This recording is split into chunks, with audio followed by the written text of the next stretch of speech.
dit souvent qu'on est un mélange, en fait, au niveau génétique, à 50-50 de notre père et de notre mère, qu'on a reçu 50% d'ADN de notre père, 50% de notre mère, au moment où on a été formé, au moment où on avait une tête d'œuf. Donc en fait, c'est pas aussi vrai que ça, puisque on reçoit un petit peu plus de matériel génétique de notre mère. Il y a l'ADN que tout le monde connaît, qui a cette tête en double hélice, qui est l'ADN qu'on retrouve dans le noyau de nos cellules. Mais il y a un autre ADN dans nos cellules qui s'appelle l'ADN mitochondrial, qui vient des mitochondries.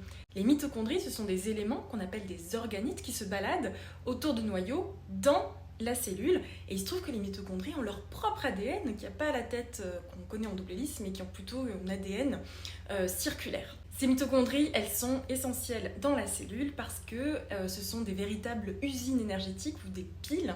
Elles vont transformer le glucose en élément qui fournit de l'énergie, notamment pour faire la respiration cellulaire. Alors comment ça se fait qu'au moment de la fécondation, il n'y ait que les mitochondries de la mère qui subsistent et donc qui sont transmises de génération en génération?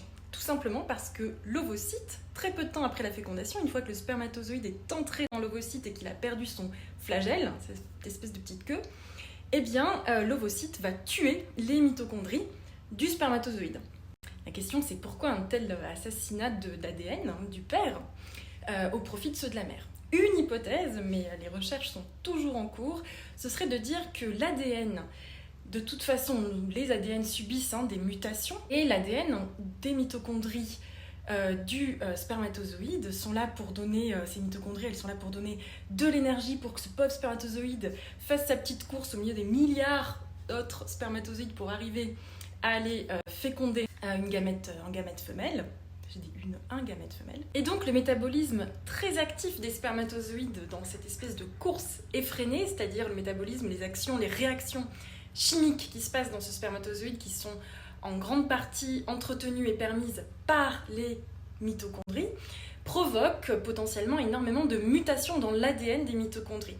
La plupart du temps, les mutations sont délétères. Enfin, soit elles n'apportent rien, pas d'avantage, soit elles peuvent être délétères, donc néfastes pour le nouvel œuf et le nouvel individu qui va être créé. Donc l'évolution aurait pu favoriser le fait que les mitochondries du mâle, qui ont subi énormément de réactions chimiques, potentiellement donc des mutations, soient détruites pour éviter qu'elles soient transmises à la descendance. C'est l'hypothèse.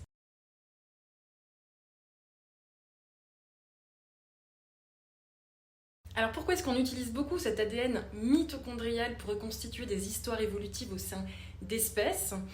Tout simplement parce que cet ADN mitochondrial, non seulement il est assez nombreux dans la cellule, on a un seul noyau mais on a plein de mitochondries, et aussi il est assez stable, c'est-à-dire qu'au fil des générations, il n'y a pas de recombinaison, en général, sauf exception, entre l'ADN du noyau de la femelle et l'ADN du noyau du mâle. Il n'y a pas de recombinaison entre les deux sexes. Donc c'est assez stable de génération en génération, donc ça permet de retracer des histoires évolutives, mais que du côté effectivement des femelles.